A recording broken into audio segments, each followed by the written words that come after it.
Setelah Belanda menarik mundur pasukannya untuk meninggalkan Yogyakarta, bukan berarti situasi di tanah air kala itu sudah aman.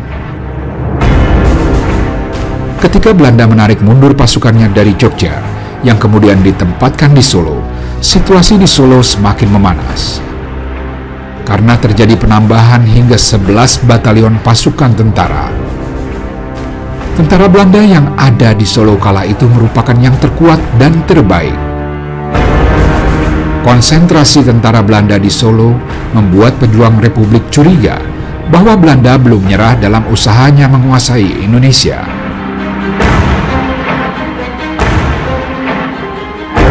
Perjuangan mempertahankan kemerdekaan Indonesia di Solo tak lepas dari peran serta TNI, masyarakat, dan barisan tentara pelajar yang terdiri dari remaja, pelajar, dan mahasiswa yang acap kali melakukan aksi nekat, melakukan serangan kejutan terhadap pasukan Belanda.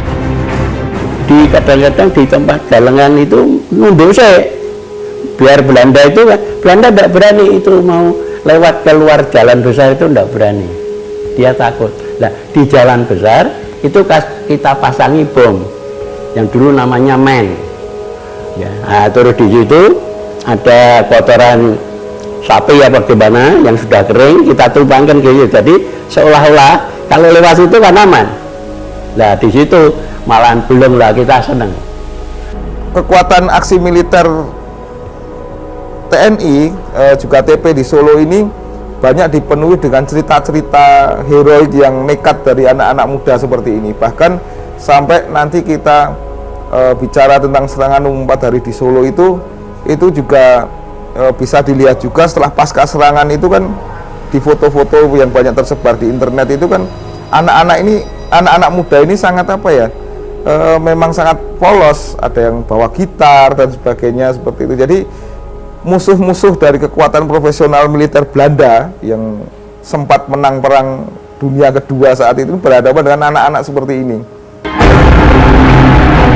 Untuk menguatkan semangat juang pasukannya, pada tanggal 10 Juni 1949, Gubernur Militer Wilayah Solo Panglima Divisi 2, Kolonel Gatot Subroto, mengeluarkan instruksi yang ditujukan untuk rayon-rayon di wilayah Solo, di bawah Komandan Detasmen 2, Brigade 17, Mayor Ahmadi. Dalam instruksinya, Kolonel Gatot Subroto menyatakan bahwa sejak dikeluarkannya instruksi ini, anggota Angkatan Perang dan pegawai pemerintahan sipil harus terus berjuang selama belum ada perintah gencatan senjata dari Gubernur Militer Wilayah Solo. 3 Agustus 1949, Jenderal Sudirman mengumumkan perintah gencatan senjata untuk semua Angkatan Perang Republik Indonesia di wilayah Jawa dan Sumatera. Gencatan tersebut berlaku sejak 11 Agustus 1949 di Jawa. Sedangkan mulai 15 Agustus 1949 di Sumatera. Di hari yang sama, pasukan Belanda di bawah pimpinan Letnan Jenderal Cornelis van Vreden yang bertugas menjaga perbatasan di Desa Balong, Kecamatan Jenawi, Karanganyar, lereng Gunung Lawu, diperintahkan untuk menghancurkan markas gerilyawan di bawah pimpinan Kolonel Gatot Subroto yang sekaligus menjadi tempat pemancar radio RRI. Sebelum pasukan Belanda melakukan serangan di markas gerilyawan, pemancar radio dan peralatan siaran lainnya sudah terlebih dahulu disembunyikan di kandang kambing.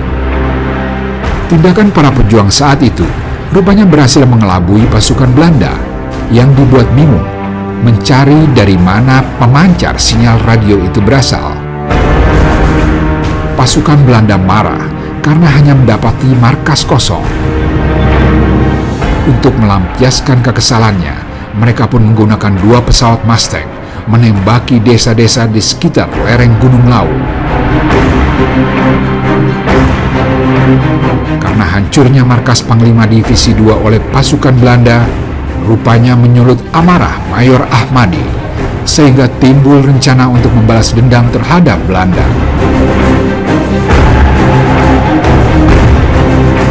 Mayor Ahmadi pun mengadakan rapat komando di Desa Jenggrik, Seragen, dengan menghadirkan Komandan-Komandan Rayon Subwerkrese Arjuno 106.